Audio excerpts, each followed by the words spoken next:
What's going on, guys? Welcome to All Access Magic. My name is Ryan Edwards. This guy, I'm on the other side today. I was usually I'm on the other side. This Oh, screw me up. there we go. There we go. There we go. This guy Blaze over Sarah, here. welcome everybody to the show. We are so excited for this episode. This was going to be intense. This is going to be great.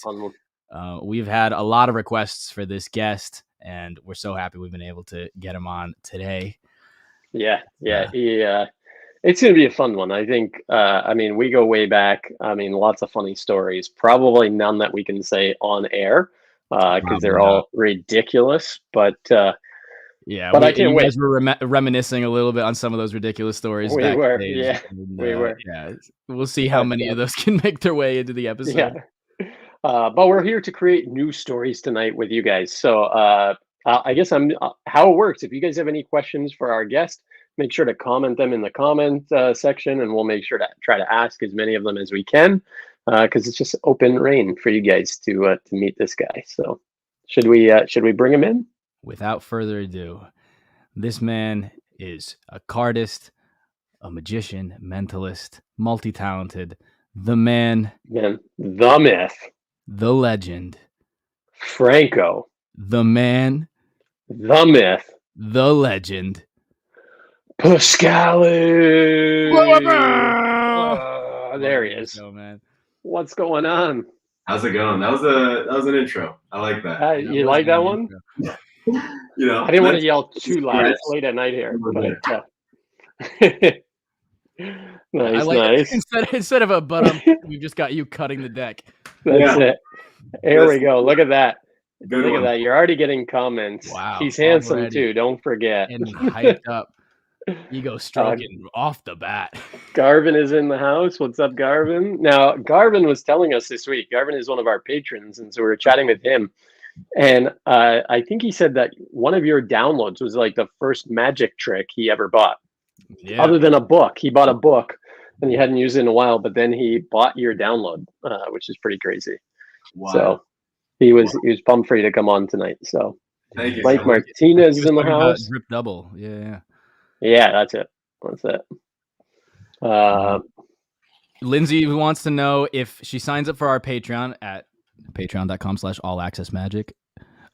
She wants to know if she signs up for the Patreon, will she be able to see both of your eyes? Yeah, it's a premium. It is. Yeah. That's fine. Yeah. Lindsay, you got to sign up. The other eye. So it'll be Lindsay. Yeah, Lindsay, if you sign up during the podcast, we will make Franco show both of his eyes. Just realized I could see the comments. Woo! The other one's a glass eye, so that's why he's just he just covers it. Yeah, he's actually wearing an eye patch. He's gotten the other one entirely tattooed. Yeah, there's a whole black eye. That's Carlos Suarez is in the house. What is up? Carlos, love you, buddy. Yeah. You gotta hang soon. Carlos is amazing. Carlos is great. And Jones is here. Nice. The whole show, we just say names on the chat. I like it. Yeah. That's it. It's kind of drip double. That's right. It's kind of my friend who's a comedian on a cruise ship. He starts his show off with that. He says, "Ask people where they're from," and he goes, "Because the ship, everybody that gets on stage like lectures at them, and then no one ever talks to them and asks them questions. So the first 10 minutes of his show, he's like, 'Where are you from?' and then just makes jokes about that stuff, and it's great." But so Franco, so what's your address? Yeah, so we can grab your address. Ready? So speaking of your address, what's your address? 8. Address very quick. Good effect. You Sam the bellhop the addresses of the people at home. You IP, right? You look at their IPs and you go there. Exactly. Sam the bellhop. Just everybody gets DDoSed in our chat. Amazing. That's Franco's new virtual release coming out next month. Yeah. Stay tuned for that. Cyber the bellhop. That's hilarious. Alexa all of a sudden started going off in here. For some reason. Franco, so when you started out in magic, how quickly after you began in magic did you get interested in cardistry? What was the impetus, or did you start with cardistry first? It was late. I started technically going to a magic shop when I was 7, 8. Hollywood Magic. My mom would take me, so that loved that as a kid. Right on the boulevard, yeah. Yeah, and I didn't get into cardistry till way later. I kind of did magic on and off, like age 7, 8, all the way up to like 10, 11-ish, and then I was too busy playing Call of Duty and skating for 2 years. And then when I was 13, as you do, right? When I was 13, I got, you know what I got? I got the Paul Harris True Astonishment set.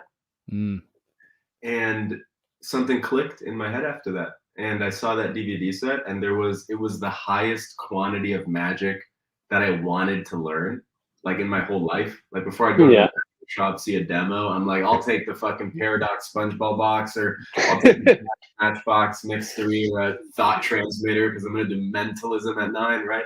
But then I see this box set, and the Paul Harris box set was just like a lot that I wanted to learn. So I obsessed on that for like a year. I joined the Magic Castle, and when I met the young dudes at the Magic Club, I saw them doing cardistry. I saw somebody do the worm, and then I was like, oh, I want to learn that. And then I learned that, and the rest is history. So I started cardistry around 14-ish. Gotcha. Yeah. Nice. And were the Buck twins part of an impetus to that, or your like learning process, or not necessarily? I just can't even read some of these comments. They're killing me. I keep smiling. He wants to know if you have tips on the finger blast pass. Yeah. I feel like there's some history to that. Yeah. That's Patreon only content. We're doing. That's also sub to our OnlyFans. Yeah. You asked about the Buck twins, which are huge inspirations to me. I believe one of the first times I met the Buck twins was either through Omar Renfro or Michael Stern. I can't forget which, but I met Dave Buck first. Nothing but kind. He had a place in Hollywood, and his kitchen island, I remember, underneath his kitchen island was just like, you open it, and there's so many fire decks in there, you have like a heart attack. Like, you're just like, this is the coolest shit ever. This is the coolest shit ever. All the smoking, Jerry stacked up, golden nuggets, blue seal tally-hos, the whole thing. So I met them, and they really got me like into it. Because when I first started cardistry, the trilogy was one of the few things that I could even try to learn. Too hard at the time, but I still tried, and I loved it. So yeah, I remember watching that, like the trilogy, and going like, I could do cardistry. I do card magic and stuff back then. And then immediately was like, no, I'm never gonna do this. This is way too hard. Like, I was like trying to do stuff, and I'm like, this just doesn't look like it does there. The only thing I could do was I think it's called the Caravan fan or Carahan fan. I could do that. I got that down pretty good, and I was like, oh, sweet, okay, this is cool. But other than that, like most of it, I was just terrible. Yeah, it's it's hard. Cardistry's hard, but it teaches you, like, with hard moves, you can either do it or you can't. And you realize how one fraction of difference finger placement wise, or if a pivotal packet's in the wrong position, it won't work. Like a small example would be a move I can't do anymore, the Pandora, right? Which opens like this. If this pivoting packet, instead of being here, is here, the move just doesn't work. Just that little centimeter of difference is it either works or it doesn't. And at the time, just like, wow, like I got to figure that out. Yeah, that was one that that's when I got into mentalism. I just like, forget this cardistry stuff. I love it. I think it's incredible. Like when I see you guys doing stuff, I'm like, yeah, I wish I could do that, but I know that I can't.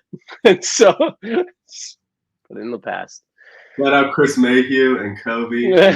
Oh, Kobe, what's going on? Yeah, Chris, how you guys doing? But yeah, that's awesome. Yeah, Kobe popped in. Haven't seen him for a while. Oh, by the way, not to be too degen, but before the podcast started, I was like, I do need water. First, I was joking, but I was like, let me run and get water real quick. I'm at my mom's right now because it's her birthday, so we've been hanging out. She's cooking and stuff. We're gonna chill after this. So I go into the kitchen. I'm like, do you have something to drink? And then she's like, yeah, champagne. And then I'm like, what? Okay. And then I just walked back down. This wasn't. I was like, why did he bring such a small amount of water? That's what I thought too. I was like, I mean, that's less water than Takumi. And yeah.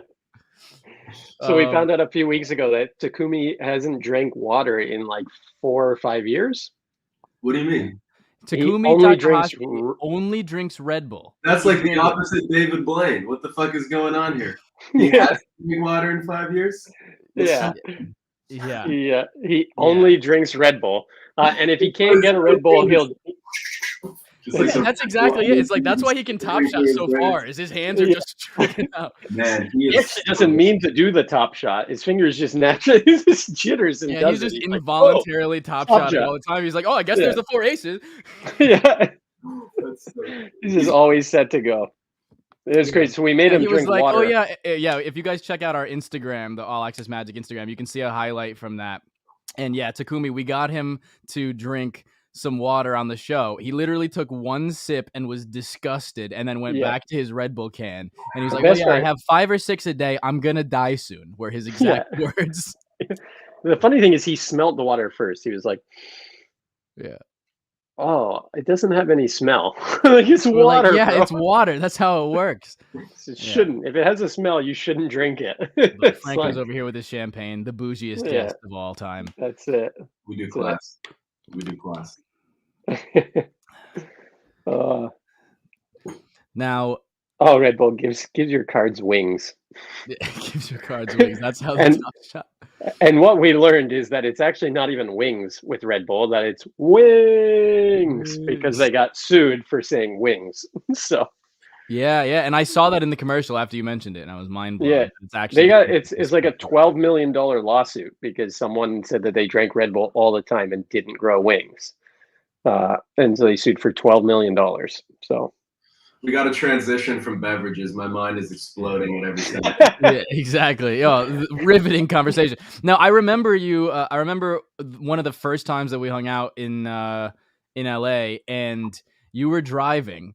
And I was like, we're going to die because Franco's doing cardistry with both hands, like just the entire time looking over at me, having a conversation. He's like, oh yeah, what kind of double lift do you do? And just having a conversation, steering with his knee. And I was like, yeah, okay, I get steering with your knee, but like, are you going to look at the road? And he's like, oh yeah, I learned this from the Bucks.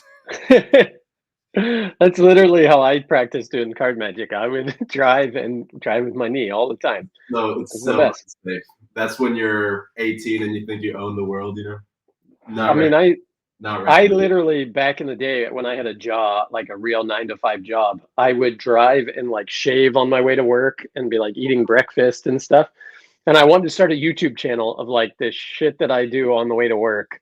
But I figured eventually they would figure out what car I was driving, like if police ended up seeing it, and like, you know, the route I was taking, and I'd be busted for sure because I was doing all kinds of stupid stuff.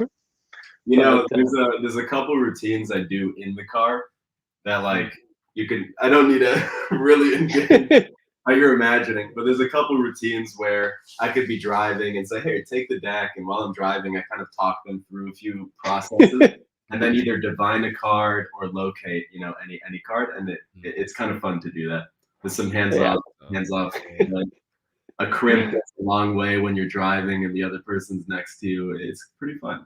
Oh yeah, especially routines where you would normally turn away and be like, oh yeah, I don't want to see anything. Do everything by yourself. Like, I can't be looking because I'm trying to keep us alive right now. That's it. Yeah, never record illegal activity. Thank you, Grant. Yeah, definitely did not. I mean, we've had some good video chats as well in cars. Do you remember? So I was with Franco in New York City with Xavier. Do you remember going for deep fried Oreos? Yeah. That was late. It was late. It was late. Actually, before that, we went out for pizza. Mm-hmm. I think it's like Little John's or something like that. Little Johnny's or Little Joey's pizza. Rapper. No. We went to a Joe's. Joe's. Okay. Yeah. Joe's. Little Wayne's pizza. Little Wayne's pizza. Yeah. Actually, I saw a thing with Justin Bieber yesterday, and it was the roast of Justin Bieber, and he said that Kevin Hart calls Lil Wayne just Wayne because he's so small. But it was great. But yeah, we went to Joey's and crushed. Like this guy ran out of money. He was like, yo, I borrow more money to go get more pizza. Like we sat in Xavier's car and ate it. Oh yeah. Was it cash over? I think it might have been cash only. I don't know. We just kept going in and getting more pizza. It's a $2 slice place, right?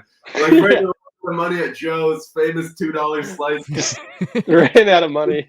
Deep fried Oreo. I mean, well, the plan wasn't to get that, right? We were just like, what? No, and Xavier's that's like, it. It was super late at night. I forget who we asked, if it was Doug McKenzie or someone we saw, and said, where can we go to get food at this time?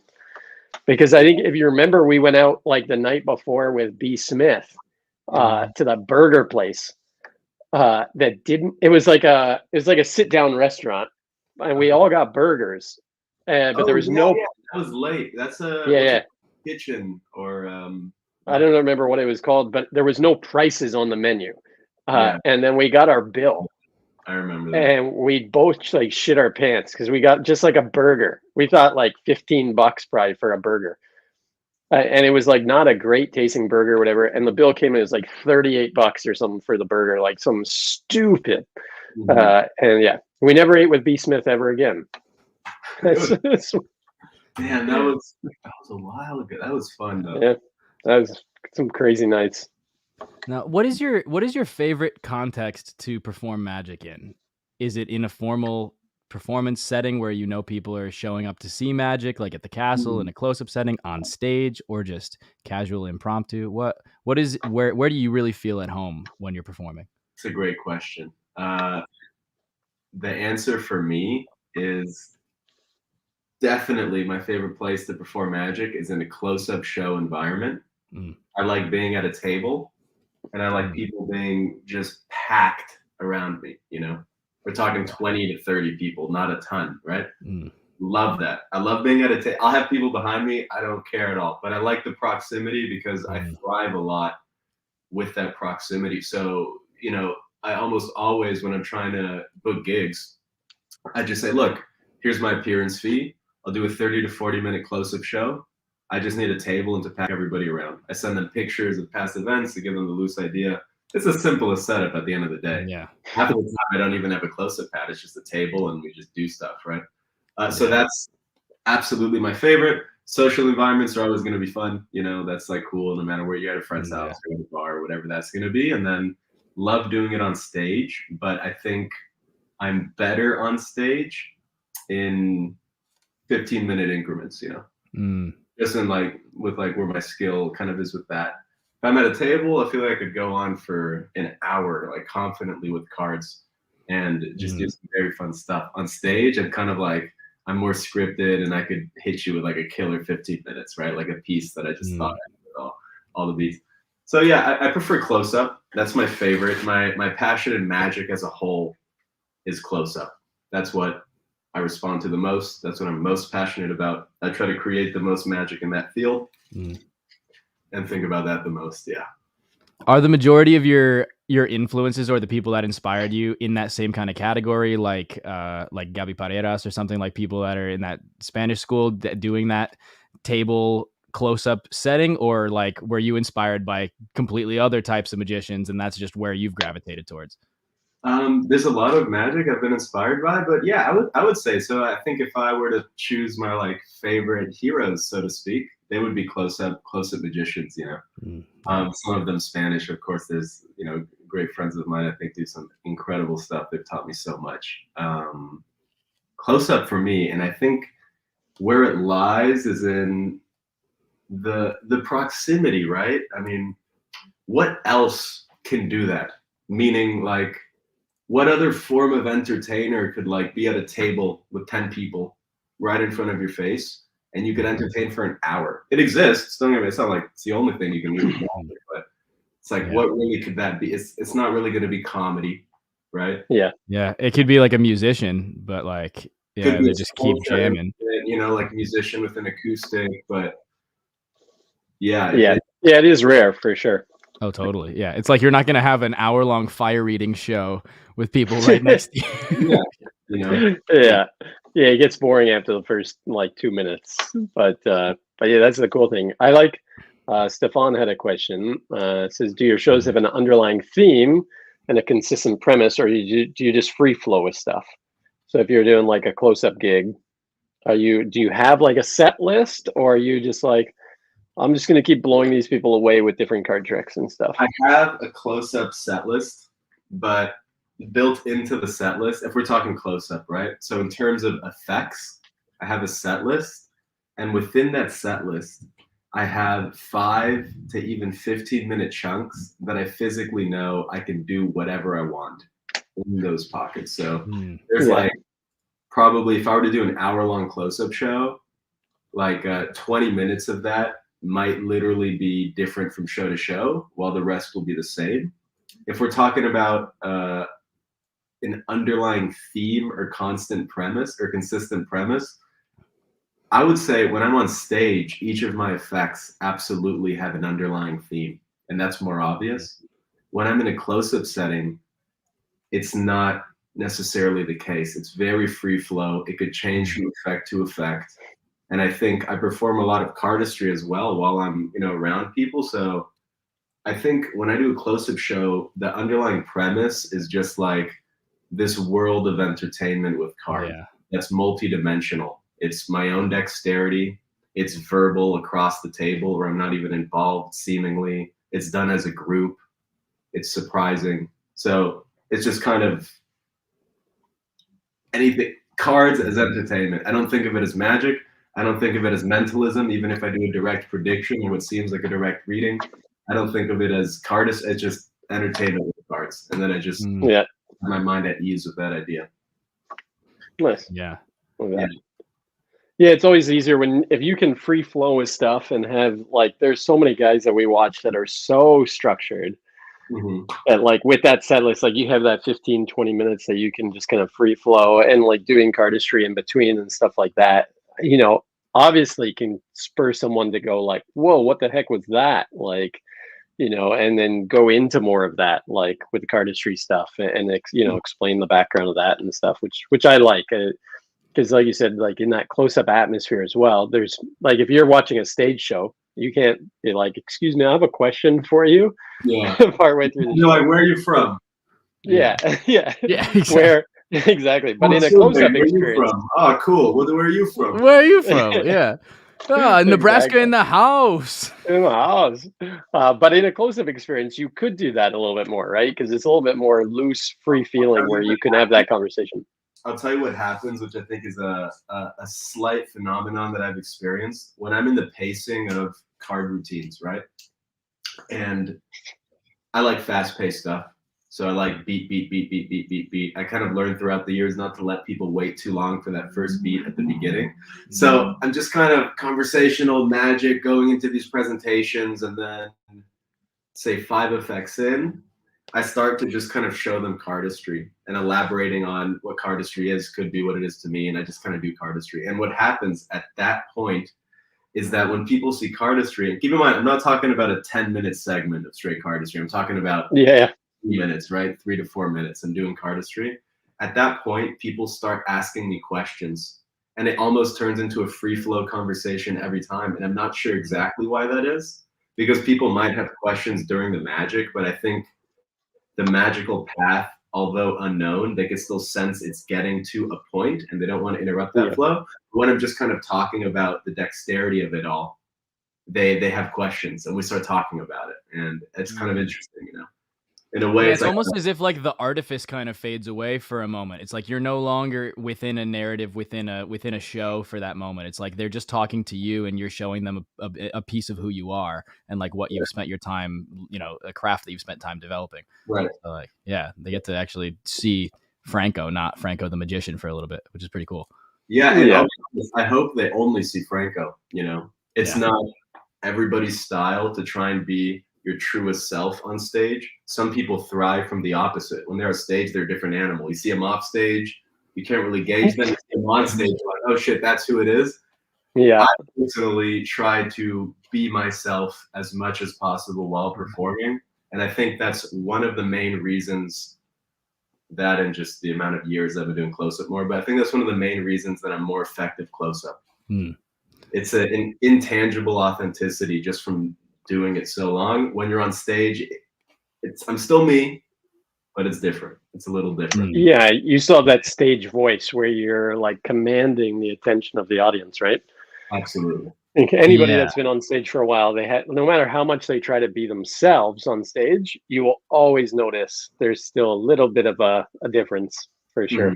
Oh, totally. Yeah. Well, it's like everybody's facing a different direction. Everybody's facing you. You're the only one facing this way. It's like, the attention's totally different. And also it's like, it's not conversational in the same way. You're monologuing at the audience and you have to invite them to speak. Whereas like, it's cool what you're talking about in a close-up performance context. It's like everybody's on the same level and you can actually have a genuine conversation. And then the performance kind of melds with just an everyday experience. You're kind of heightening their reality instead of escaping them to this other like show.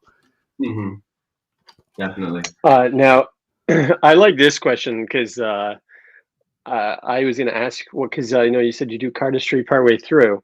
And I mean, that's always been the big, I don't want to say the big, I mean, it was years ago. It was the argument whether cardistry was magic or if it belonged in magic or what it was, where it fits. And I know some people said, oh, I don't do cardistry because I want my card tricks to feel like magic, where when I'm showing so much skill with my hands, people relate the card tricks to skill.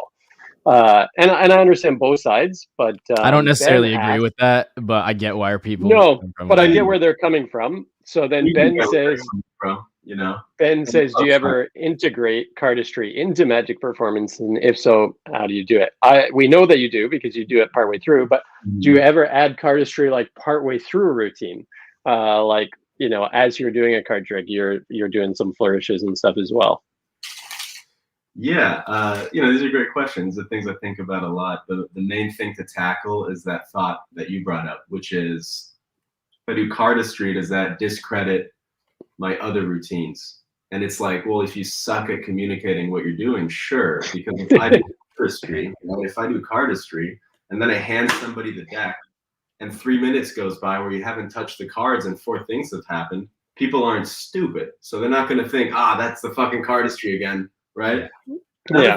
Interesting is, who that advice is, where that advice even came from, and even magicians much greater than me in the past have said similar things. But let's be honest, they're not good cardists, right? Yeah. When I see a phenomenal cardist give that advice, I'll listen to his side of the story more than anybody else, because it almost seems like a cop out from people that can't really, do anything. 100%. Yeah. 100%. I just always thought it was an interesting debate whether, and like you said, it is great to hear someone that is fantastic at cardistry and get their side of it, because, like you said, most people that don't do it are like, yeah, it doesn't belong in magic.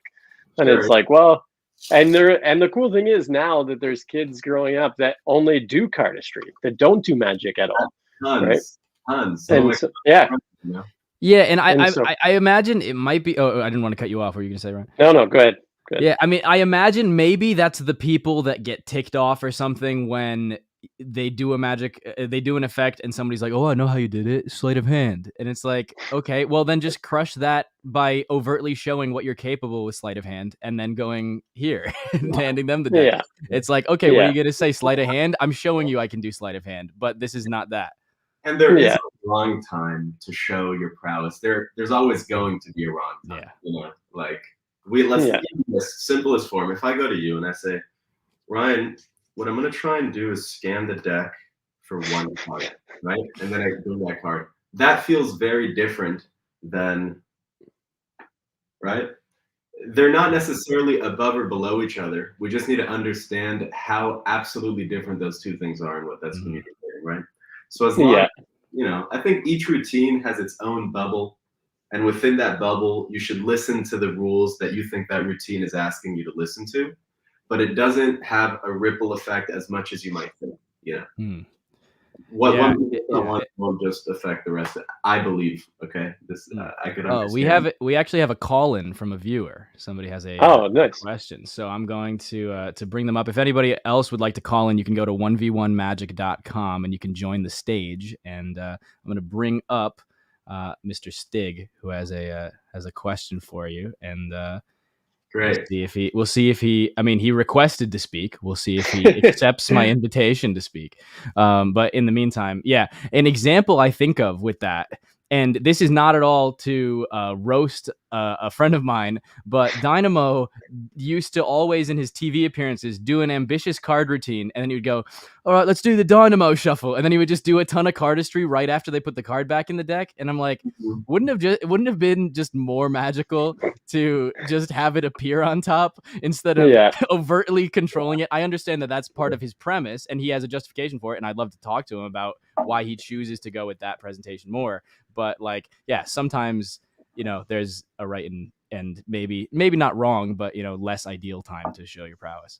Yeah. Absolutely. Some of these comments are very funny. If you see them off to the side and just smiling.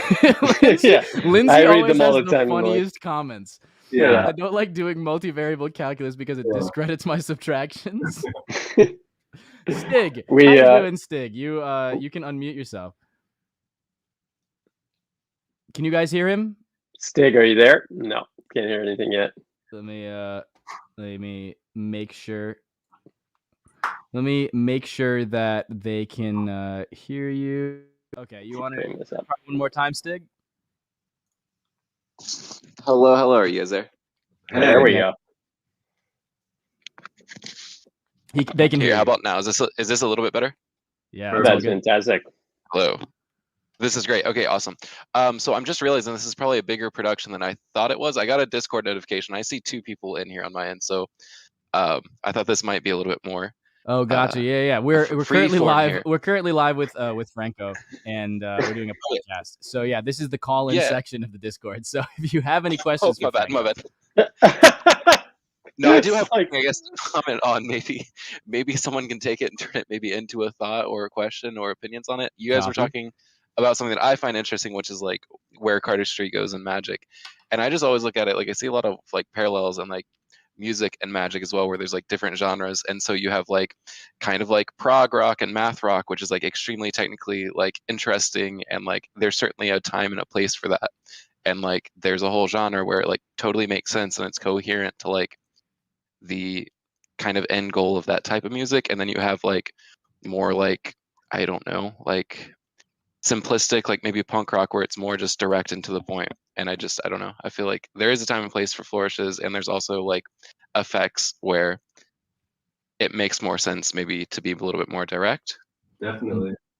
It's also fun, you brought up music, and one thing that I've thought to myself as just a mental template that helps you be creative in the genre of electronic music, okay?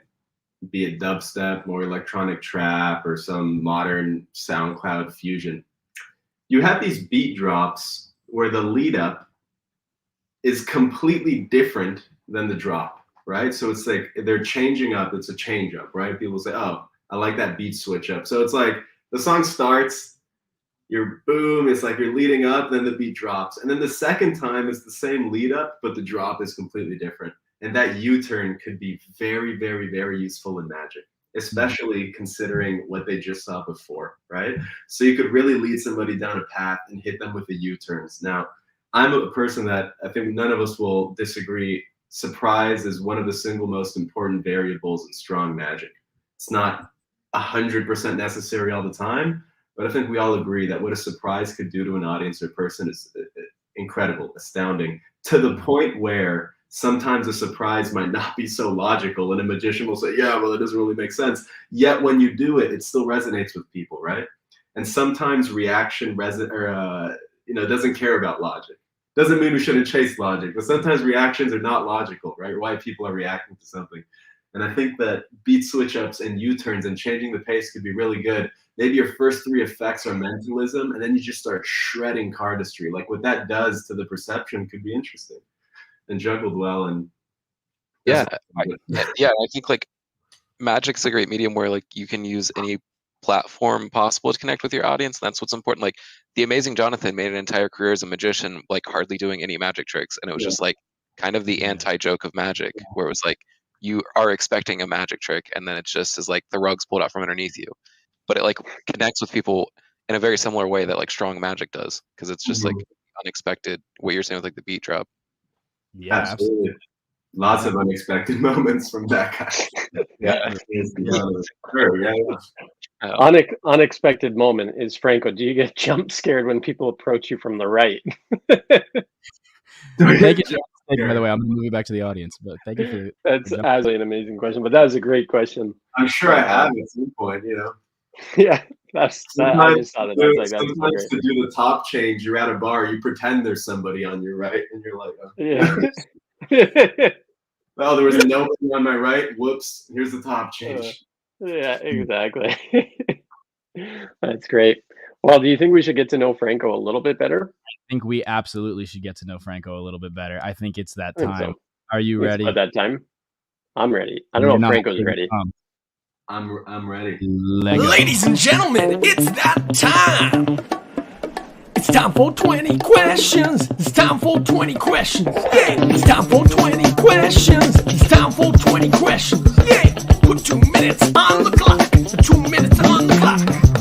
Put 2 minutes on the clock. 2 minutes on the clock. Here we go.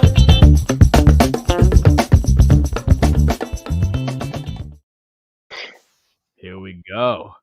Are you ready? 2 minutes and 20 questions. We're gonna ask you. We're gonna try to ask you as many rapid fire questions as we can. Okay. Your goal is to give good, honest answers, because we get some people that just go you guys for every answer, which is not great. So good, honest answers. We're gonna rip through 20. We'll go back and forth between the both of us, and see how many questions you can get through. Yeah, we'll see how you stack up on the leaderboards. How many questions you can get through in 2 minutes. How fast does Franco's brain work? As fast as his hands? We know his hands are fast, but his brain is quick. The brain's always faster. Nothing beats the brain. Next question. Oh, nice. Ooh, Look at that. Look at that. Question. I'm ready. All right. 3, Here we 2, go. 1, go. Dream vacation destination. Spain. Barcelona. Biggest pet peeve. When people don't admit what they don't know, they don't know. Biggest mistake during a performance. Just deck in complete wrong order. Just could not be less on track. Like that. What always makes you laugh? The other guys with Will Ferrell. Secret talent. I make hip hop and rap music with my friends. What's the first time you ever saw a magic trick? My father's friend showed me a version of a one-way deck trick. If you could have one superpower, what would it be?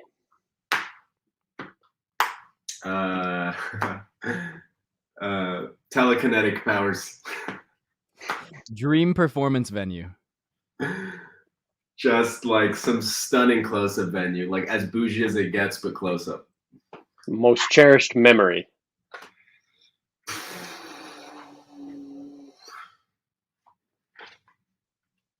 Some nights performing at the castle when I was younger. Favorite food? Italian, Japanese, pizza, sushi, pasta. Favorite movie? There Will Be Blood. What's the worst job you ever had? Magic's the best and worst job. It's the only one I ever. Favorite magician? I don't know. David Blaine, Aussie Wynn, Darren Brown, Tamariz, Danny Ortiz, something like that. If you won the lottery, what's the first thing you'd buy? A giant crib where all artists could come and stay with me. We can do whatever the fuck we want. Nice. You made it through. Like it. A wimpy 14 questions. 14. Pretty rough on the scale of. Pretty rough. But no. Well, questions. So they're better questions. Yeah. Questions. Touche. Yeah, just he wants just yes or no questions next time. No, you had much better answers than a lot of our guests, and you actually took a moment to think through them. And we both had the same dream vacation destination of Barcelona, Spain. So but we could do some of the rest of them. What's your most highly recommended magic product or book?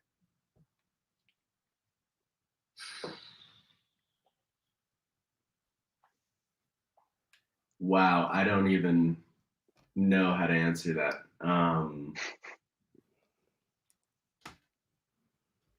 Good thing this wasn't in the 2 minutes. Yeah, you have a deck of cards coming out. Yeah, I do. We're getting into that. We're just U-turning right away. Yeah, Cardistry.com. There you go. See? I'm plugging it. You ready? This beautiful deck of cards is out and available now. They are fully marked. They are uncrushed. United States Playing Card Company, bicycle stock. They feel fantastic. The password for the website is everything cards, all lowercase.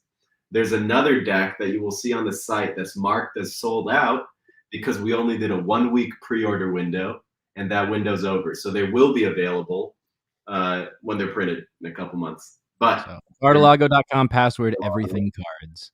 There you Scroll go. across the bottom. See? Check it out. Thank you. Thank you. That's got to be the most highly recommended Magic product or book, right? It's a product.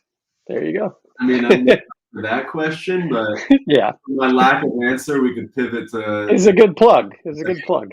I figured it's a good way to plug it. We don't have a behind the gimmicks this week. That is because we did not want to be promoting any other products other than Cardilago this week. So check out everything cards is the password. And, everything cards, all one word, by the way. But it put a space in. No, okay. Oh, he's gonna fix it. Okay, so just follow what's scrolling on the bottom. Don't follow what I just. There you go. No, but really, I'm thinking about the best Magic product that I could possibly recommend. It might be attending a convention for the first time and actually meeting magicians and seeing all the lectures, good and bad, and the jams that go outside in the lobby, and getting a chance to go through the, all the shops and whatnot, the stands. That's just a really good experience, and it's not like directly something that you could quantify as the single best Magic experience. But what I've always said is the greatest theory I've ever learned in Magic, and I'm a person that thinks most of the Magic theories we read about are like not too important and not as important as we think, okay? But what I do think is that in person, I've learned more advice than I could ever learn in the culmination of the online world and books combined. When you're in person, it's a completely different realm. So I would say absolutely go to a Magic convention if you've never been, just to experience that. That will change your perception on a lot. Yeah. Absolutely. Yeah, I think that's when I first met Pete McKinnon. He was like, hey, let's go to Vegas. It was when IMX was around. And he's like, let's go to IMX. And I was like, I don't know about Magic conventions. I kind of just do this as a hobby kind of thing. And he's like, nope, let's go, get on the plane.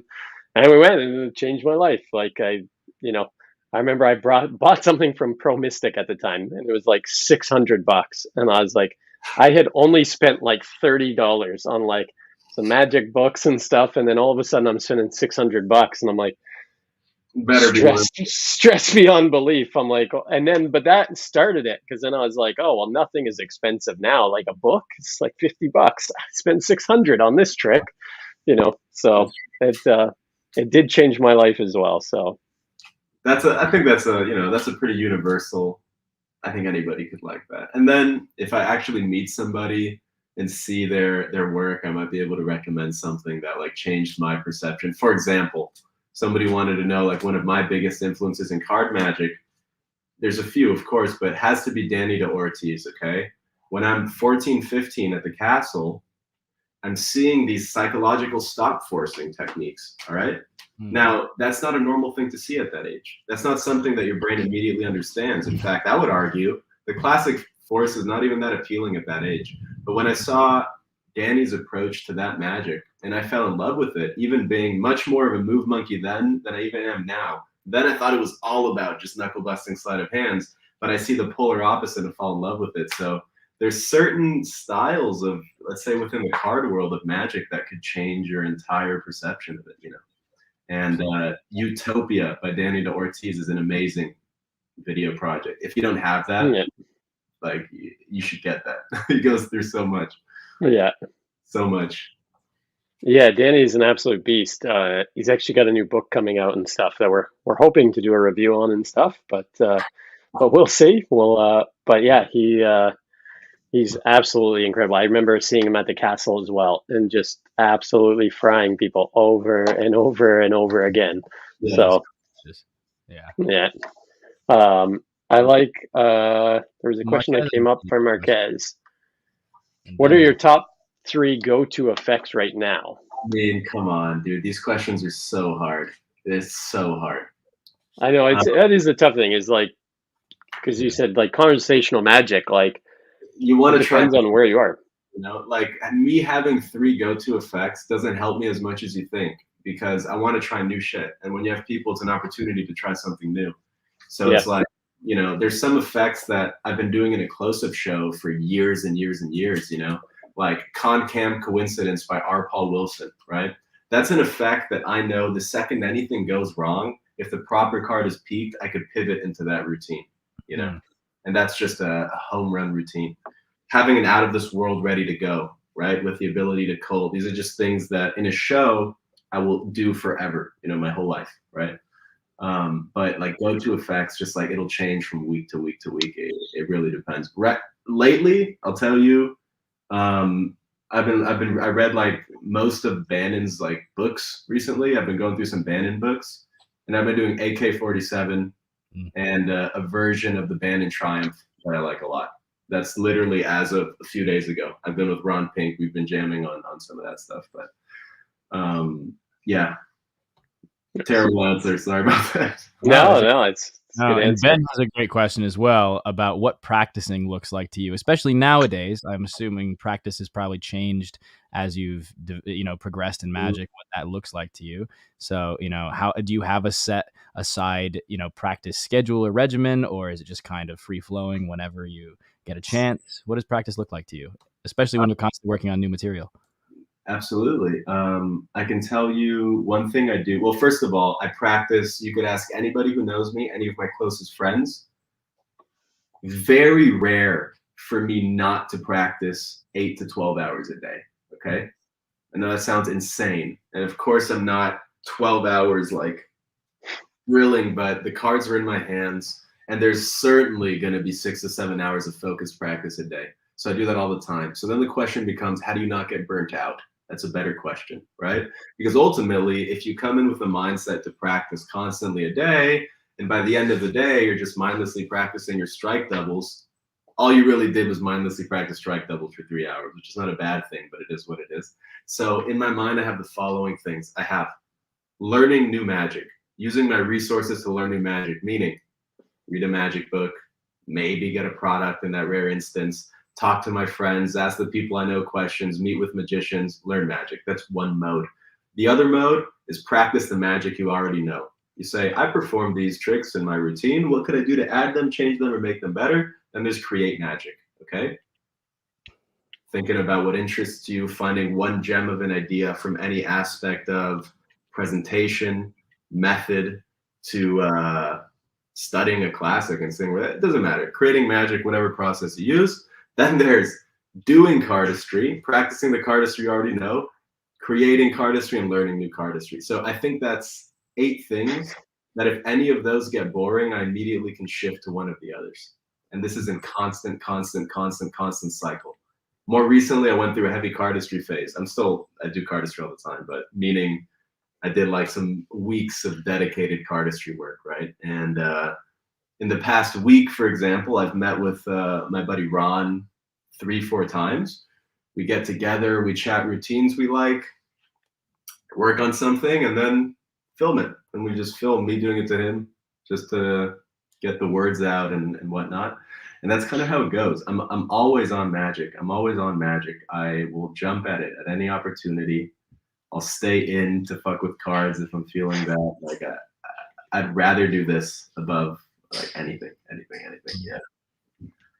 I think that's we know what that is. Yeah. That's the vibe. That's a mic drop right there. That's a gold nugget of wisdom. Oh yeah.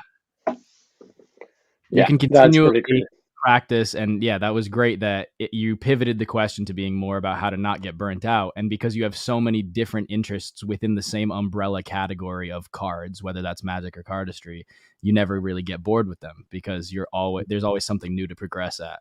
So. Definitely. Yeah. There was so many questions that came in since that first question. There was 3 card effects you stopped doing because they weren't hitting as well as others. Are there any that you were like, oh, this did not go as planned? No. So fucking. I thought he meant 3 card effects. I'm like, 3 card effects. Like, what tricks do I do with 3 cards? Like Monty, like what's going? It's that and the other. Yeah, this, that, and the other. There you go. 3 card effects that you stopped doing because they weren't hitting as well as others. It's a good question.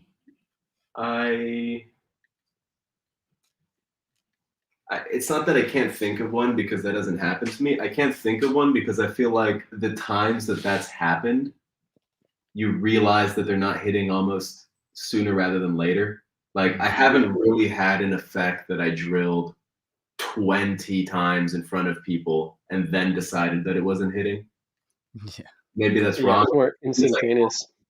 Yeah, you kind of tell in the first few that something's majorly wrong with it. So you either fix it or move on. So I think just because in instance, since I would have moved on, it's hard to go back and now remember. But yeah. For sure. Then there was another question. Oldest trick that you learned that you still do on a regular basis? Sure. I learned oldest trick that I learned. I think that's a good one because it's like sometimes like people ask like, what's the first card trick you ever learned, or first piece of magic, and I still will do that card trick and still fool people, but it's not a trick that I would do unless someone asked, you know. But there are a couple card tricks I learned like when I was a kid that still fry people. So yeah. And if you're constantly switching up material and constantly trying to change up and use a performance as an opportunity to test out material for an audience, it's like, what are the things that have really stood the test of time that like you just get so excited to do? You know, I mean, I learned Concam when I was like 14, 15. I'm still doing that now, you know, like a lot. Danny de Ortiz has 3,800 any card at any numbers. But he has one that I think that was really popular on Utopia. He has one specifically that's really just a culmination of some very straightforward techniques that I've used over and over and over and over and over again. There's things like 2-card Monty, you know what I mean? Like, that's in my pocket. Like, that comes out time to time, you know? Yeah. It's a classic. Leonard Green, the way he does Out of This World, the way Leonard Green does Out of This World, another thing that just been in my back pocket for years and years and years. Like, there's a lot, you know, even like producing a card from the box. I'm just thinking, since I really started hitting the cards heavy around 14, 15, there's some stuff from that era that I absolutely still do. Nice. Stefan has a great question. Oh, wait, Lindsay. Yeah. Just like... Lindsay's got the best questions tonight. I have a dedicated poop deck. I don't play with cards when I poop. That's a good way to be. Yeah. That was the oddest thing is I went to a magician's house. I won't mention any names, but I went to I was staying over at their place, and so I went to take a shower, and there's a deck of cards in the shower, and I was like, oh, this is interesting. No, they were plastic cards. Because I said, why do you have a deck of cards in the shower? And he's like, I practice them in the shower and stuff, and just reminded me of Blaze. Showers are meant for taking calls, business meetings. Yeah, it's awesome. That's what showers are for. That's true. But I was like, cards in the shower. That's a fact. Yeah. So I mean, if you got the shower cards, you might as well have shitter cards as well. Yeah. That might be a new deck release. Stefan has a really good question. Yeah. So he's talking about when you're trying to pursue magic full time. Now, I know that your answer is probably going to be different from most because especially recently, you've been mostly pursuing your deck creation. Right. Yeah, it's a good question. I think the main struggle with the concept of professional magic is nobody has a path for you that goes with all of us. All of us have had a different path than our friends and their mentor. Like, there is no path. So it just kind of becomes hard to say. Like, somebody like me throughout the years, I've done consulting, I've helped other people with deck projects. I've started my own playing card projects. I've performed, I've had like residencies at certain venues, and I've traveled a little bit and a little bit of private gigs here and there. But I wish I had like a really good answer for how somebody could do that as well. You just have to diversify your, I don't know, the potential business you can make as an artist. Because at a certain point, like you just kind of want to be an artist in the sense of, at least me, this could be fully opposite. Like I would like performing to be one of the things that I do for a while. Like I'm not necessarily happiest if somebody says, hey, you're going to perform in this room every day for the rest of your life. Like I'll be like, well, why can't I just do that like twice a week and then like do, make other stuff. Yeah, for sure. Yeah, I mean that is a tough question because, like you said, all three of us do that very differently. Yeah. Well, Blaze was like I've talked to him many times. Like I do a lot of corporate events and stuff, and then just a few weeks ago did some cruise ship stuff, and it's like, and figured, okay, that's not really for me. I like my corporate like stuff when I'm dealing because I like business, so I like talking to those guys about business and stuff, and so for me that hits home. But I own a magic company as well and stuff, so I make money doing that. And it's like you brought out Dex cards, I brought out Dex cards in the past as well, and it's all the card clips and stuff, and it's. And Blaze, you've had a different path than both of us, I'm sure, as well. Until last year, the majority of my income was all through consulting, and then I would just do public shows in LA, like just whenever I was back in LA, like for those small increments of time, I would just like plan that out, months out, and then just like do a public show, and then just have months of stressing out about how I was going to sell tickets while not being in LA. And but now it's transitioned back to performing being the main job. But like, yeah, everybody has a different path with it. It's like when you talk, and with Stefan's original question about doing magic full time, that can mean a whole lot of different things, within the magic space. So it's like, it really, find your strengths and double down on it, and I know Stefan, especially from the Discord and from the 1v1 Magic competition, he has a great personality as a performer, like, so I imagine that his lane would be more the performing style and probably close up, but like, yeah, everybody's going to be different. If you're a great creator, then you can be like a Nicholas Lawrence who doesn't do any gigs, but is just constantly pumping out creations that end up on every Magic website, Yeah, well, for sure. It's all what path you go down, whatever you're interested in Magic. That's what's cool about Magic. It's a giant umbrella. It's not one thing. And anybody that tells you Magic is supposed to be one thing doesn't really, I don't know, at least I think doesn't get Magic. Yeah, no, 100%. I like Caesar has a direct question. He says Pandora or Mockingbird? Pandora. And see, to me, I have no idea what he's talking about. Like, Aslan do both. Two classics. Blew my mind. I mean, I've probably seen both and been like, wow, that looks cool. But to tell them apart, I'd be like, it would be a bad 50-50 guess. Yeah. I agree with what you're saying, Blaze, for sure. Another thing that's, I think, helpful is with the connectivity we have nowadays, whatever side of Magic you venture into, behind the scenes, on camera, actually performing, consult, whatever, creating, if you excel in your like skills, people will find you, like, for sure. Yeah. Like if you have the right knowledge of the category you claim to have knowledge in, or if you excel in the area of performing that you're trying to go for, like you will find opportunities in ways that you might not have expected. So. Yeah, 100%. Grant wants to know if any of us have taken lessons in Magic before. I have not.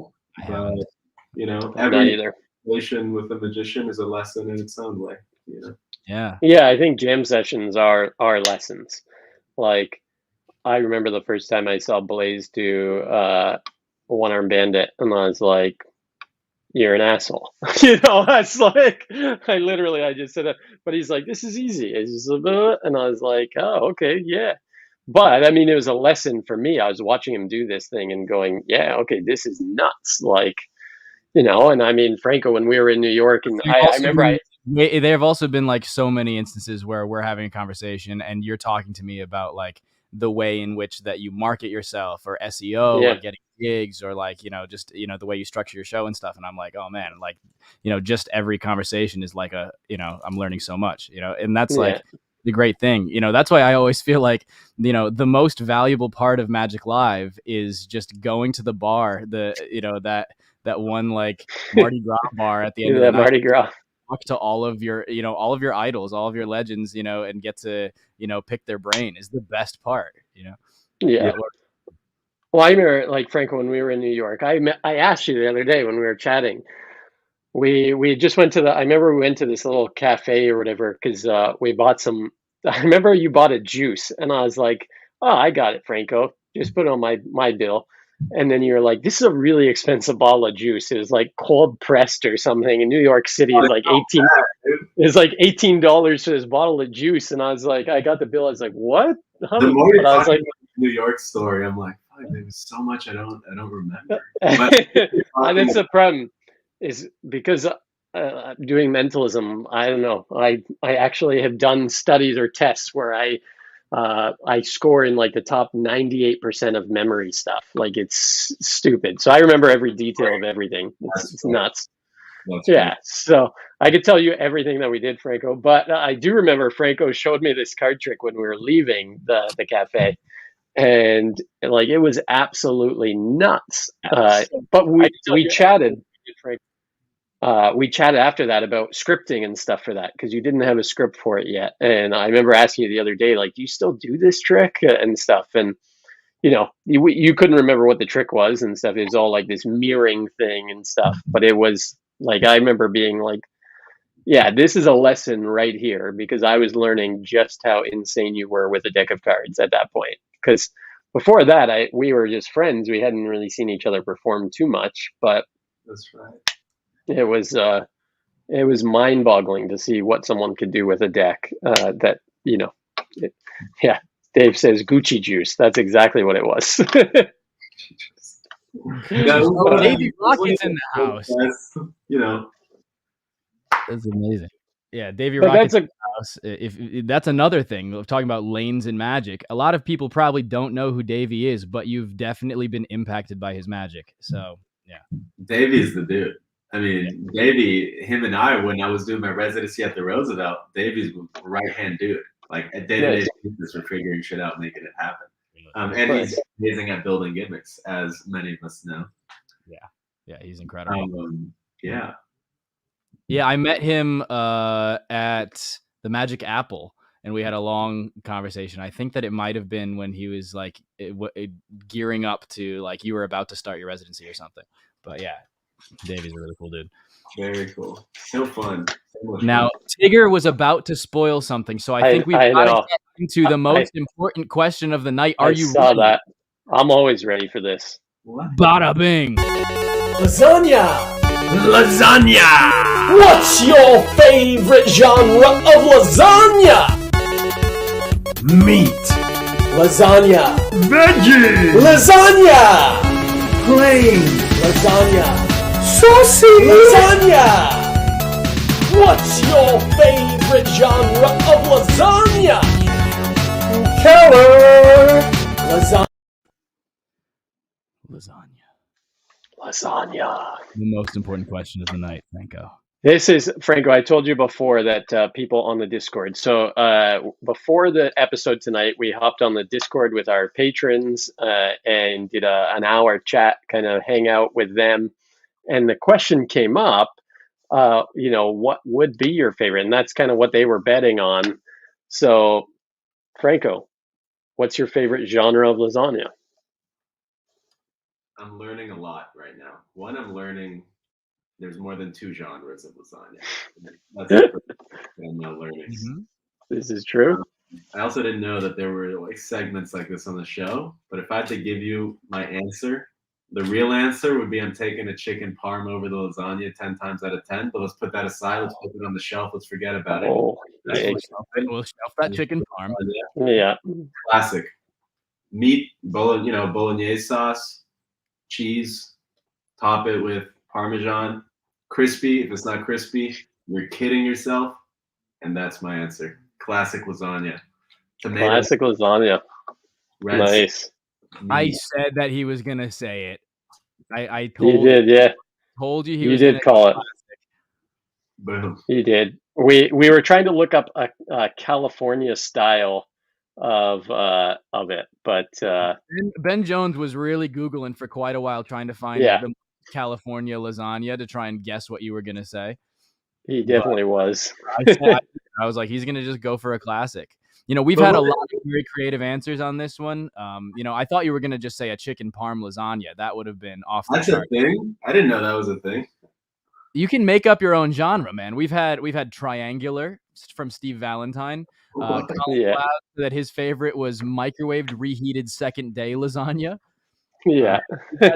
Creative answers. You know, Takumi said that he wanted salmon lasagna. We were like, what? Whoa. Yeah. Yeah, salmon lasagna. That was an odd one. And Nabber, I think it's Nabber or Nabin, just became a patron. So thank you so much. I think it's Pavel, really, but Yeah. but he wants to come on and chat with us to see, you know, the bet. So the other bet is our follow-up question to that is if you were to bake one classic meat bolognese lasagna, and then you baked a second Identical. meat classic, identical, and then Blaze, you take it away. Now, if you were to take that second meat bolognese lasagna and stack it atop the first, Okay.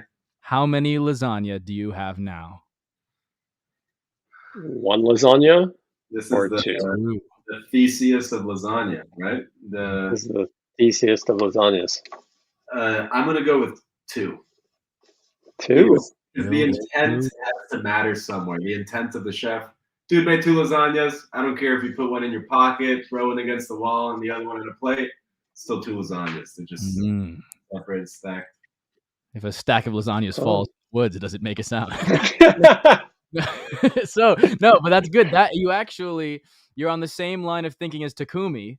Takumi said, "Did I bake them myself, or did someone else bake them?" And that blew our mind. Yeah, because he wanted to see it. Yeah, he said if he baked you, then you got to see it for sure. Yeah. So also, we'd like to remind everybody, if you go to allaccessmagic.com/shop, you can check out what's your favorite genre of lasagna merch. What's your favorite genre of lasagna hoodies, t-shirts, lasagna mathematics hoodies? We got them all. And I seen Tigger merch. Tigger asked, "Are you guys gonna make? I wonder if lasagna is thinking about Me Too merch."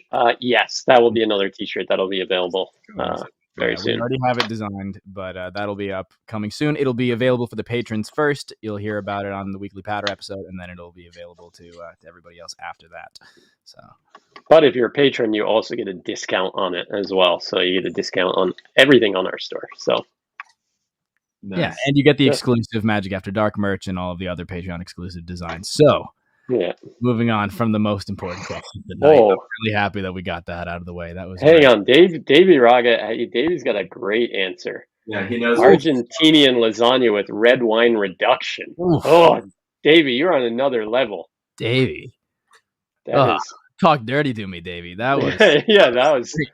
Yeah, we need to get Davey on the show. That's it, Davey. You're coming on. We're just gonna do lasagna theory. That's it. That was crazy. Yeah. Now I was wondering if you were going to equate the lasagna to a deck or something. You were going to be like, well, if we stack these together cohesively make up one deck, even though they are 52 individual items. Right. I was thinking that. We're not going to do this. We're not going to do this. We're not going to do this. It's like, man, I almost put more thought into lasagna than I should have.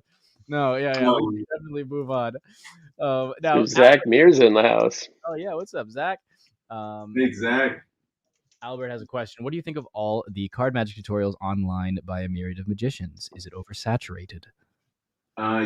Yeah, I think it is oversaturated. But just from the point of what I would consider to be like valuable information for the price. Like there's a lot of things out there that I don't hate, but I could kind of go, save those $30 and get this instead for $30. It'll help your magic more, in my opinion. So I think it's saturated in that regard. But what we see is people with their own followings, like doing it, right? Like they have their own following, so you kind of can't steer them wrong. For those of you who don't know, I have an Instagram called Magic Intel. And on Magic Intel, I teach free ideas from time to time, stuff that's original of mine and my friends. There's some secret products on that page as well that you could get. I only have one written publication, and that publication is called the Half-Life Procedure. And if you're a memorized deck worker or a stack worker, you can do really, really amazing things with the tool that I describe in that booklet. It's called the Half-Life Procedure. If you want that booklet, you could DM me. It's $20 and I could send you that ebook. But it's an awesome tool. It's a hands-off kind of thing that the spectator does, a way of the spectator selecting a card on their own while implying a little bit of a shuffle, and secretly you're in control of a lot. So it's very, very useful. I use it all the time. I have 0 negative reviews on it. The only reason I'm plugging that so hard is because it's the only thing that I have out. I don't just keep throwing shit at a wall until it sticks. I have tried this stuff and it's pretty fun. And even if you don't do mem deck work, if you don't do stack work, there's routines that you could do with 0 memorization. So highly applicable. The Half-Life Procedure, $20, which is a steal. DM me if you want it. And follow Magic Intel. It's for magicians and cardists only, so it's private. But I go through, and if your page is on private, DM me so I know that you're actually a magician. But if not, I check people's accounts and let them in. Anyways, I say that because I do think some of my free, fun ideas are better than other ones that you pay for. And if you're trying to navigate the internet market space, I think that through the eyes of ourselves who have been blessed, and we are lucky enough to have been able to perform, numerous settings, I think it's really easy for us to distinguish between somebody who's teaching you things from a fictional world, that they're teaching you things from a version of the real world that lives in their heads more than in the real world, right? And I think we could smell when you're actually getting advice that was created in the real world versus here's just an idea. I mean, let's be honest. How many times do we have to learn to push off double lift? I mean, come on, dude. Like, there's so many places to learn to put. Like, what are you adding to the push off double lift? Like, what are we talking about here? Yeah. Like the DPS, it's like, what's up with that move? Like, get over that move. That move's flop. Like, do a different move. Everything's DPS, palming, double lift. Second deal. Yeah, there's the other aspect of the fact that so many people, or so many of the tutorials online, are clearly someone who just learned it, has not performed it, and is immediately teaching it. And it's like, you just, I think that the more magic you do, the easier it is to like see those and, scroll through, you just don't pay that any mind. But yeah. We've got Tigger was asking about slights, uploading videos where they can't do slight. What do you guys think about people teaching things they barely learn themselves? Oh yeah, so that's exactly what I was just saying. And at the end of the day, it's all relative based on the time you put into it, but you brought up the point that they just learn these things. And even if they didn't just learn it, even if they learned it 6 months ago or a year ago, it's like sometimes it's not really enough, you know what I mean? Like, yeah. Other ideas are easy to quantify, where you might be able to learn it in a day and then teach it, and it can be valuable. Like, that still exists. It's not impossible, but it just depends where it's coming from. Well, I think that's why, like, Blaze and myself, we started reviewing some tricks and stuff from people, because like there's so much magic on the market there's some stuff that's really great and really brilliant, and it could be used, right away and stuff, or will go into our working repertoires. But there's a lot of stuff that's just garbage that people put out just to put out stuff. And so we decided we were going to start reviewing some stuff, because you're actually getting a review from 2 guys that work all the time. Right? Because a lot of guys, you watch review shows and sometimes like this guy doesn't actually perform for audiences. He's sitting in a bedroom. It's hard to do because and I work with Ron a lot, and I've worked with Theory 11 in the past.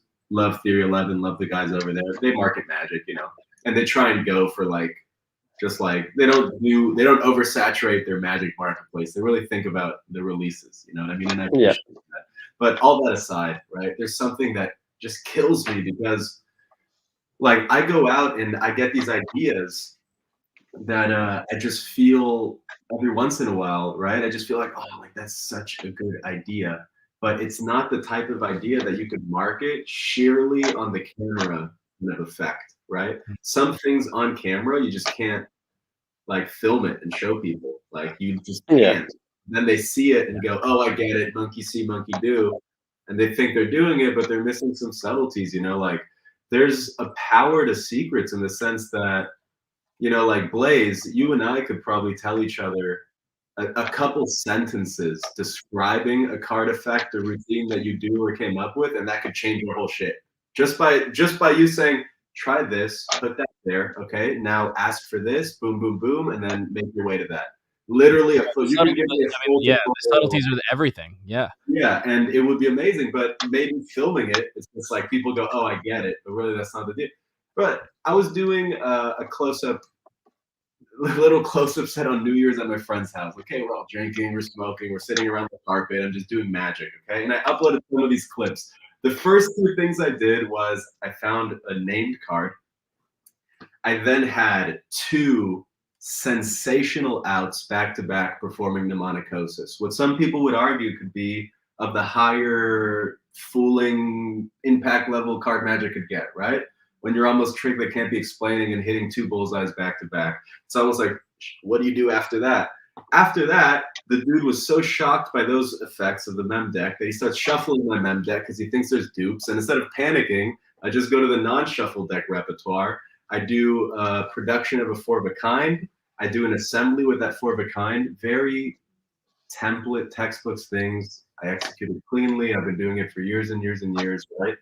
And then I end and finish and kill the whole room after all of those crazy effects with a crisscross force and a well-placed prediction, you know? Because of the way it was choreographed, they went nuts, you know what I mean? Yeah. And if your brain could really grasp some of these things that are actually powerful versus what seems to be powerful, it just kills me that you can't film some of it. Because it's like... Well, yeah, because if you were to film that, and magicians would go like, oh, crisscross force is a beginner shit. But it's like, no, you're not understanding the actual power of that moment, and you're not understanding why that the context allowed that to build to such a height and why that was so impactful. Sure. And if somebody goes, hey, what do you do when somebody shuffles your mem deck? If I go, oh, crisscross force, like what? That's the most boring answer I could have given. Maybe with detail they'll understand, but it seems almost like it's stupid, but it's not, you know? Yeah. Well, it's funny talking to like Garrett Thomas. Like Garrett has a book that he's written, and like he'll say, I do conversational magic, where he starts with a conversation and then does a trick to fit that person and what they're dealing with in that day and stuff, right? And it's like, wow, what? And it's like most guys just go, I'm going to go into this. Now, if Garrett released a book on that or whatever, people would be like, oh, yeah, well, the guy, I'm just going to do my regular card tricks, you know? Like people aren't going to put that work into it. But like his thought process on that stuff is crazy, but again, not something that you could ever film and put out like that. But I mean, it's one of the most brilliant things when you think about it. Like, oh, I'm so excited to perform the Janet from Maryland card trick. Yeah. Like this one specific routine that's been tailored to this audience member. There is something that goes. This is the Karen card trick. Yeah. Just a quick tangent. There is something that compels me about shifting methods halfway through the routine based on something that happens. And a lot of times when you think about that, right, you think about, oh, you have to shift to now this. A lot of times it's like an out, or it's under that context of like, this is my plan B, C, D, or whatever, because something didn't go as planned. There's also situations where that could happen not because of a like method situational thing. It could happen because of a response they give you, which sometimes I think is something Garrett might incorporate. So you ask somebody a question, and based on how they answer that question, you can now redirect the effect, right, to one of two options. And the only reason I bring that up is because I have this presentation that fascinates me, because the presentation, I'll show you, I'm not going to show the effect, but I'll show you the presentation in a second. it could lead into like 5 different effects. Okay. And I think it's interesting how you could give yourself a starting template that physically leads to different effects. And the question at hand was the following. Somebody lifts up the deck and turns up cards. This is the card you cut to. Name one of these cards, 10 of clubs. Okay, great. So look, we have 2 cards here, Ryan. We have the card we know and the card we don't know. We have a mystery, and we have the opposite of that mystery. What's more interesting to you? Do you embrace the mystery, or are you happy with what you already know? Right? Simple question. Simple question. But I was with, I keep saying Ron because I was seeing Ron a lot recently, but I was with Ron, and at this question, based on how they answered, we thought of 2 different effects to go with that, right? Because you don't necessarily want to make one seem more appealing, but of course, we all know there's always more you don't know, and people resonate more with what they don't know. So this becomes the more interesting card, right? And this single presentation, just, you know, there could be 5 different effects here. They could guess what this card is. That's probably the level 1 answer. You have this whole thing, you're talking about the known and the unknown, and then they somehow guess what that card is, and it is, right? That's maybe what the first thing the brain would jump to. But then there's another kind of alternative thing where you frame this issue as this card being more interesting when really this card doesn't matter at all. It's a joker.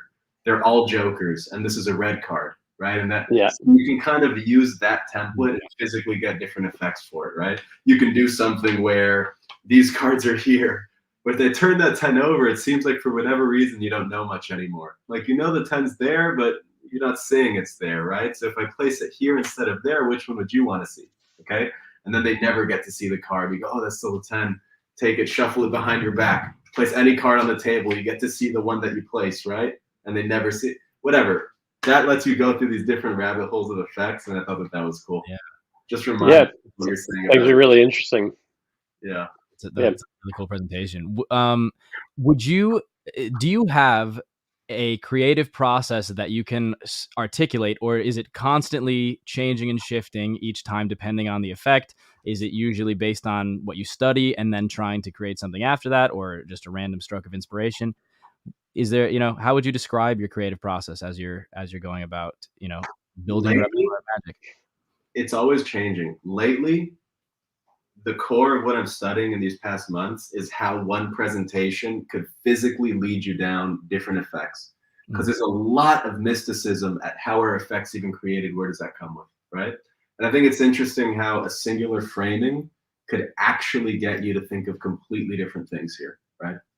And I just happened to be thinking about this one, and another example of a presentation, right? You talk about how this is a mystery. You say, here, say stop. Let's add another character. Would you agree that these 2 cards are more interesting than this one? I would say so as well. What if there's 3? It doesn't make a difference, right? And now you're in this situation to do a 4 of a kind, for example. Yeah. Interesting about that is feels very different than a 4 of a kind effect, you know?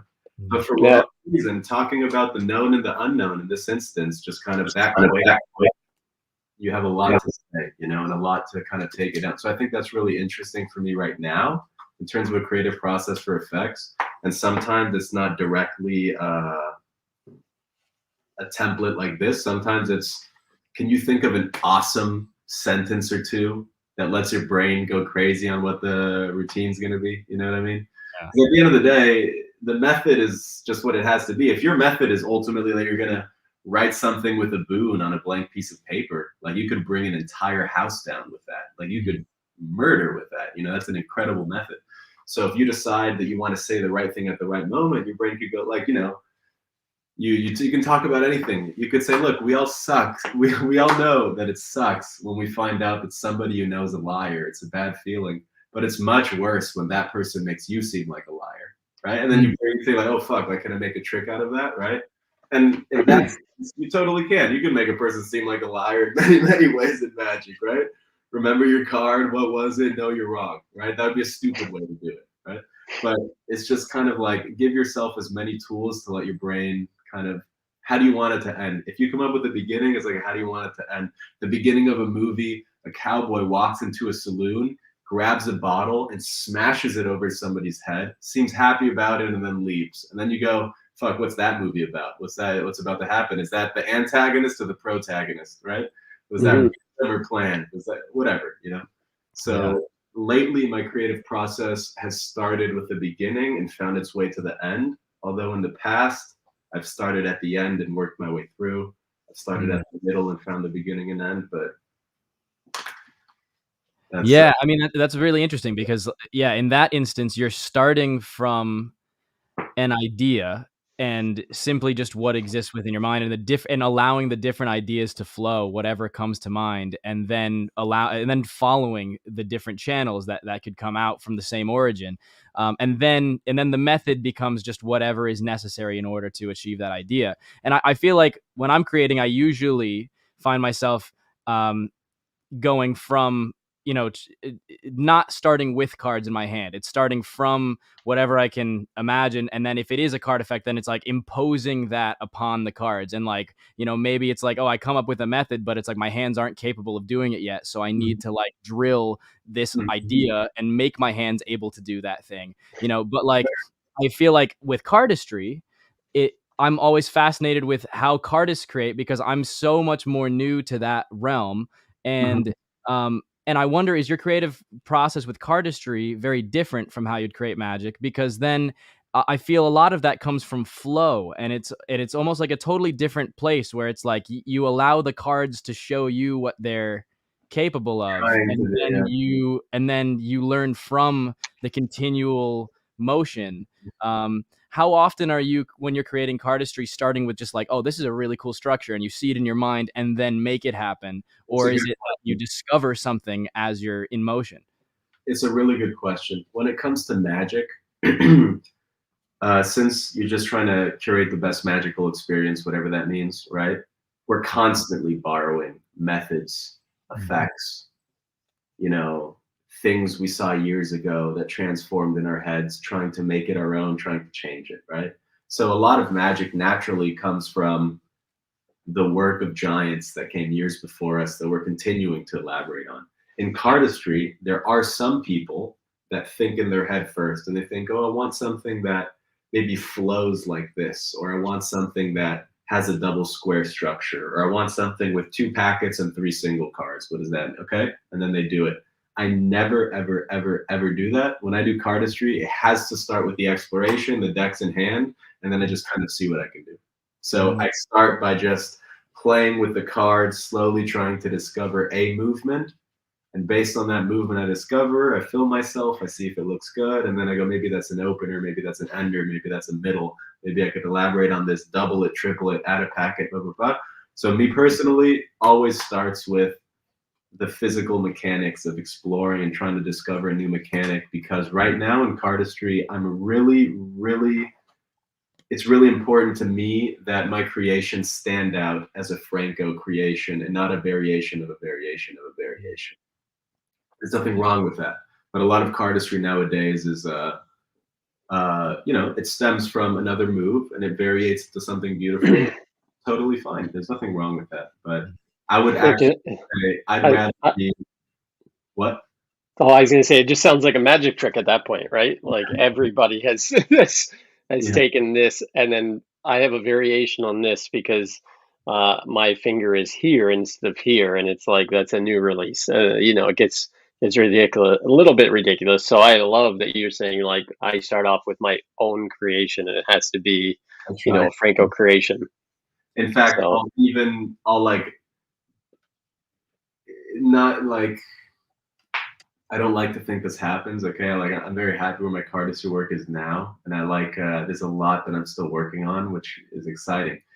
But I'm much more willing to like sacrifice a little bit of impact and alienate the audience a little bit if I'm a little bit more original in cardistry, just because I'm just trying to see what's around me. So I'm more willing to take that trade-off in cardistry for, I don't know, a variety of reasons, but yeah, interesting. So it's much more. Oh well, Ryan just okay. Well, I guess he's gonna. No, I'm back. Sorry, I clicked the thing by accident. So gotcha. My bad. Yeah, so that's with cardistry, it's much more exploratory. It's like you're kind of like mining for gold, like you're digging in and you're mining for sure. You're mining for an idea. I think of it that way. In fact, we've used that same analogy with friends, which is interesting that you've said that. Yeah. Yeah, it's always very fascinating to me how, looking at the totally different creative processes between magic and cardistry. And that's interesting of like, when there's a certain set of grips and structures that have all been done before, how to make sure that yours doesn't feel tangential or derivative at all is definitely like an interesting challenge, And then the other thing, which you mentioned, I think, flow a little bit earlier. One thing that in cardistry happens a lot, right? With cardistry, I can get into like really, really technical discussions. I don't think we should do that here, where like physically I'm talking about grips and what they mean, But one thing that's really important to keep in mind and that I do is while I create, I'm constantly tracking my progress on a little tripod with my phone camera, because ultimately I'm going to film this move. So I can't really tell what a move looks like just by looking down at it, which is a bit of a paradox. But cardistry looks fully different at a different angle. Every angle looks different for that move. So I need that camera there to track my progress as I come up with an opener, right? I have an opener that's like this. That card goes through, that pivots, okay? Very weird grips, very weird motion. But I had to see myself to that to realize opener checks out, right? I could see the video of the opener. I go, done. I'm not going to move that. I like how that looks. That's now in concrete. Let's continue the move from there. Now, if you skip those steps, what happens is you have a theoretically, conceptually interesting move, but I'm of the belief that people's care and interest drops to about 50% if you don't nail that execution. You got to nail that execution and flow. And very important for me. If I see sloppy packets, like hairs stand up, like I can't do it. You know what I mean? So I think my style, like nails on a chalkboard. Sloppy packets. Because when I think about magic, you either flash or you don't, right? Like those are your options. And if there's a camera on, you have two options: you flashed or you didn't flash.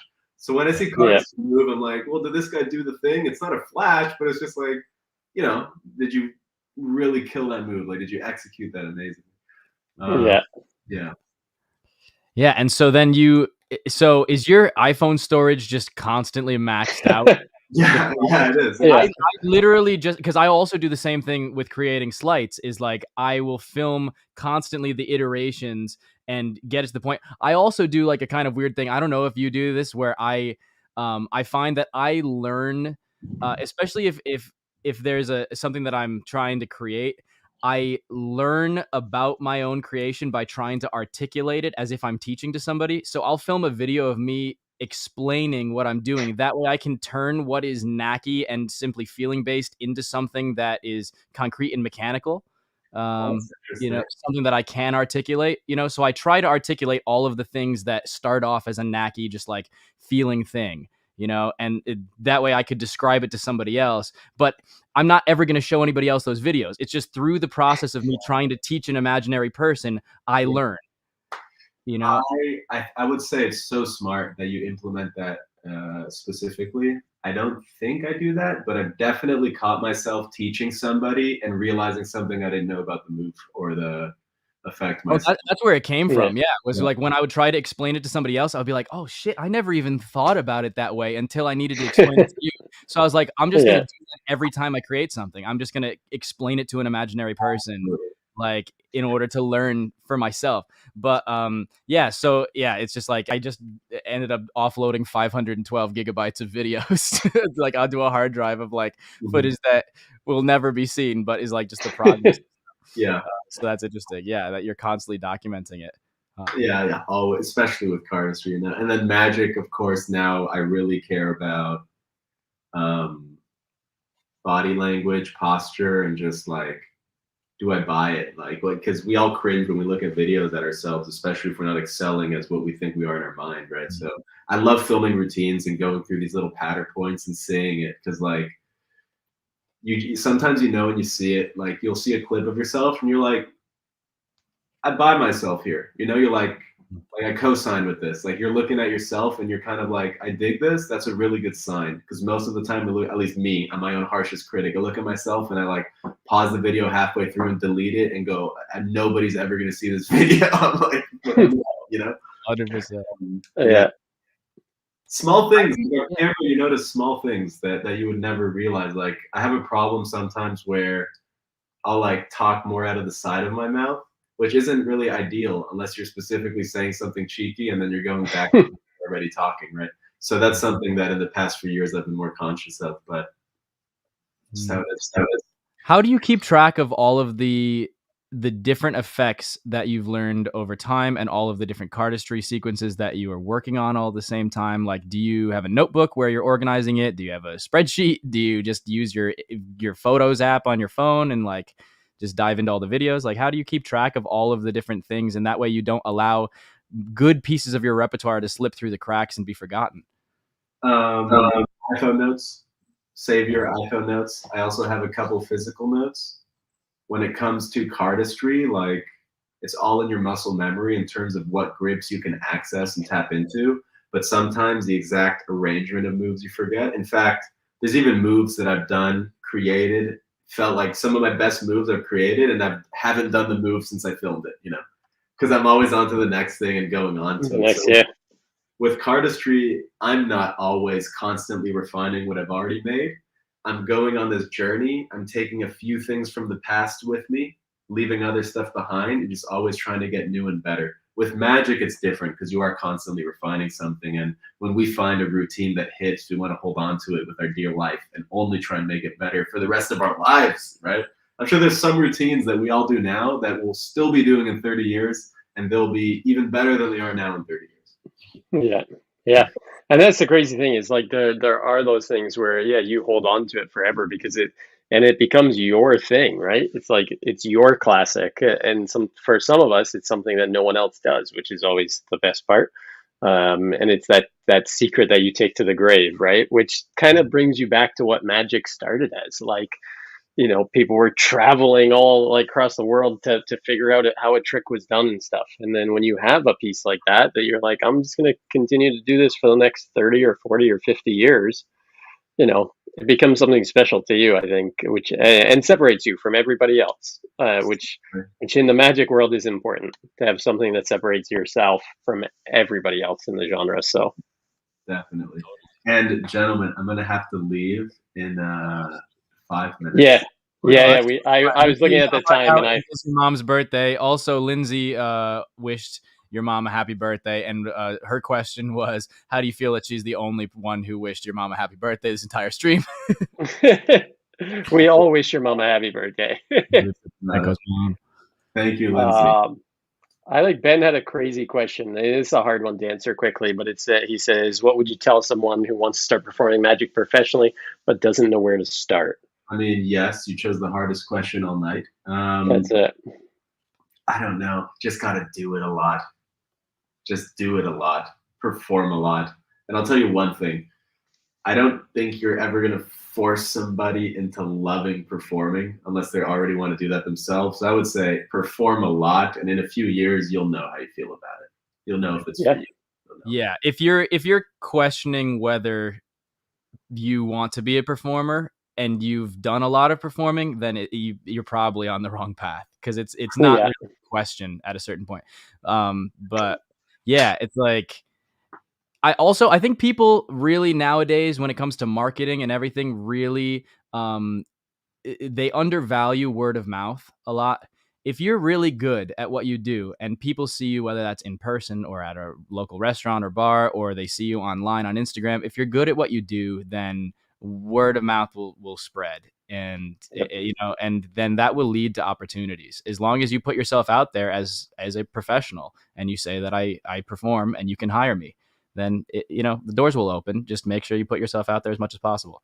Absolutely. And let's see if we've got we had more. This guy asked the same question a couple times. He says, is there plans for another entry deck? And if you could tell a worker magician to get one brick of cards, what would it be? It's all Cardilago, baby. Cardilago. No more entry. I'm all Cardilago. So I've been working a lot on this stuff. So Cardilago.com. If I could tell a worker magician to get one brick of cards, I'll tell you what I use professionally. Obviously my cards, because they're mine, and you know, Cardilago. I marked them for a reason, right? But I use these, and I use the thin crushed tally hose or bicycle. So yeah, that's what I was going to say. Most performers go back to those because your audience recognizes them as regular cards. which is crazy. But you have to, if you have a crazy looking deck, most people in the real world may not think that they're a real deck of cards. They're like, I get asked that all the time. But if I brought a deck of cards, could you do the same thing with my deck? I go, hell yeah. I go, bring me the deck right now. Like, that's it. I'm always like, come, bring it if you have it, because it's the same thing. But yeah. Awesome. Yeah. Well, this has been a blast. We've had some really great questions from the chat. We had a great question come in through our call in, and thank you so much for joining us, Franco. This was awesome. So, and should we tell them who's coming on next week? Because Franco, so when I was hanging out with Franco, probably for like the first time, we ran into this guy in Vegas, and it was me, Franco, and Michael Blau, and he said, this guy, he stopped us, and he's like, these two guys right here are the only reason I made a trip to the Magic Castle this year. And that guy is a guy that has changed the Magic game, I think. I mean, in every facet, he's brilliant. He's another man, the myth, the legend. We have Mr. Chris. We have Mr. Chris Kenner. Chris, the man, the myth, the legend. Chris Kenner on next week. We are so hyped for that.